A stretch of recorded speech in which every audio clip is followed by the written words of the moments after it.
Hello, this is Mike Matlock. I'm the Community Development Director for the City of Tumwater, and this Tumwater University presentation is regarding planning, what planning is, why we do it, and how we do it.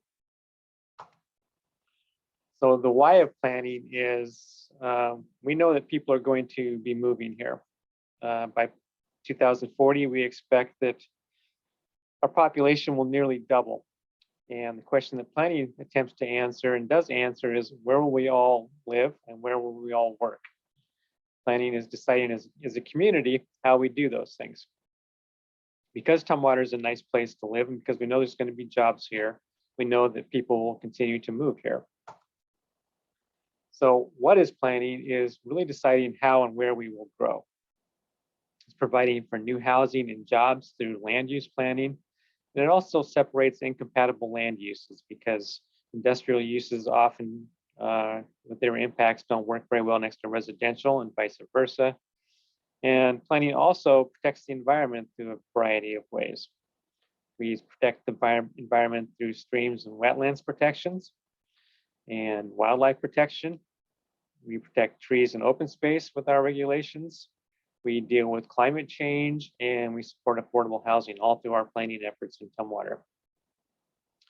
Planning also works in conjunction with our engineers in transportation with moving people and goods efficiently through multiple modes of travel, be it car, truck, bicycle, or walking. So on the first level of planning are the plans, and these are policy documents that are adopted by the City Council. And they show where different land uses will be located in broad terms. It demonstrates how the expected population that we know is coming here will be accommodated, and it identifies sufficient housing for all those people, what types of housing. It might be, it's a variety of housing types. It will be single family residential, multifamily residential, duplexes, fourplexes, townhomes, cottage housing, and even accessory housing. Also, we answer the question of how much commercial do we need to support that population through retail and services, and how much industrial too. Tumwater has a robust industrial base that's located primarily in the Mottman industrial area. So we do all those planning efforts through citywide plans and sometimes through sub-area plans. Sub-area plans are just what they sound like. They're a more detailed plan that looks at a particular area in more detail and identifies design regulations and plans that are unique to that area. A couple examples there for Tumwater are the Capitol Boulevard corridor area and the brewery area. So after we get the plans adopted through City Council, then the next step in the process is to adopt the actual regulations that implement those plans, because no plans get implemented without development happening on the ground through regulation. So those regulations deal with a variety of more detailed, we're always drilling down into more detail after the plans. How tall can the buildings be? How much of a lot can be covered by impervious surface, being buildings and driveways and hard surfaces? What are the front and side and rear yard setbacks, those areas that can't be built on next to your neighbors? And often those standards also include site and building design standards too. So those will look at how a building is oriented towards the street, how pedestrian connections happen within the site itself to the street, what the driveway length might be, and window area. All those kind of details and design considerations that make structures and sites look better are covered in these regulations as well.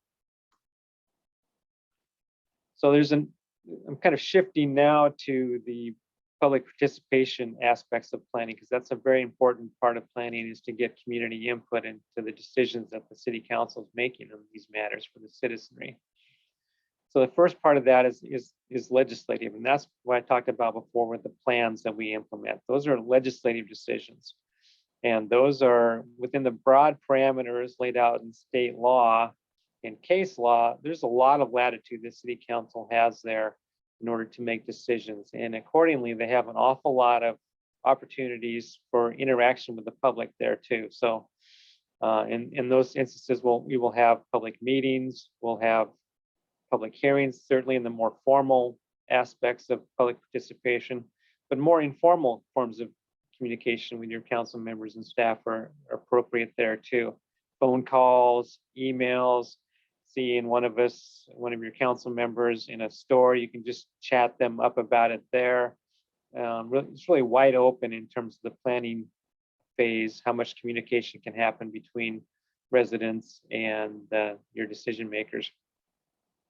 After those plans are adopted, though, there's still opportunities for public comment, but it changes in its nature a little bit. The next phase down in the development review process is what we call quasi-judicial decisions. And these are decisions that are made in Tumwater by our hearing examiner. The hearing examiner is a individual that has expertise in land use law and planning, and they are hired on a contract basis to make discretionary land use decisions for the city.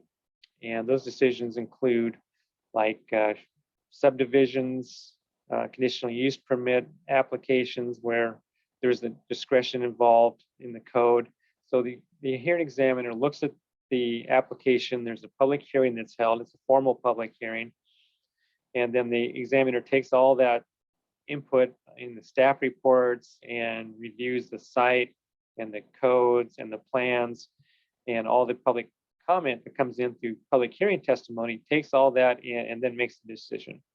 So the council is not involved in that decision making at that point. And that quasi-judicial decision making is more controlled by state and federal law. So really, in that case, it's not appropriate really to talk to anyone outside of that public hearing process, other than staff. You can always talk with staff during that part of the process. So then the hearing examiner takes all that information, makes a decision, and that decision is final unless appealed. And if it's appealed, it doesn't go to the city council even, it would be appealed to Superior Court. So again, the hearing examiner is examining the site and the regulations and applying what the city council's adopted, but the city council is actually effectively out of the process of the quasi-judicial discretionary permit phase. There's other permits, for example, that are just administrative in nature, which means they're just done by staff. So an example of that would be if you're in a residential zone and there's a lot that can be built on and someone wishes to build a house there, there's no public hearing involved in that. That's simply a staff administrative decision that staff reviews the site and the plans for the building and usually has some comments and corrections that need to be made, and then we approve those plans. So there is no appeal process other than staff appeals, any decisions that we may make. And if that happens, which doesn't happen too often, but if it does, any staff decisions that are appealed would go to the hearing examiner for the final decision. So again, it keeps ramping down. Staff can still listen to comments that people have during implementation of administrative permits, but again, we have the same constraints the hearing examiner has. We can only apply the plans and regulations that the city council has adopted. So I kind of got ahead of myself a little bit there, but this is again input at the legislative level, and the way you can have input there is very wide open. Attend public meetings, public hearings, emails, phone calls, in person with elected officials, all kinds of contact is allowed there. Quasi-judicial level, just to recap that, public hearing is the main way. If that's public comment is taken there, and it can be at the hearing itself, or it can be by the written comment too. And all those are considered by the hearing examiner. This is input at the administrative decision level. Decisions and permits are issued by staff. Building permits, site plan approvals, boundary line adjustments, land clearing, grading, critical areas permits, those are all administrative in nature. And we can take comments, but again, can only respond within the adopted regulations. There's all kinds of ways to interact with this, which I've already talked about, but email, you can look at our Facebook page. We have a lot of information on our website mail. There's newspaper articles from time to time on issues that are happening in the city.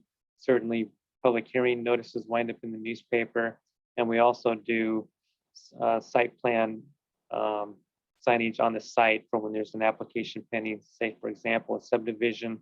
We'll post that in advance of any hearings so people can drive or walk by and see what's going on there and have all the information there for people to contact us with questions.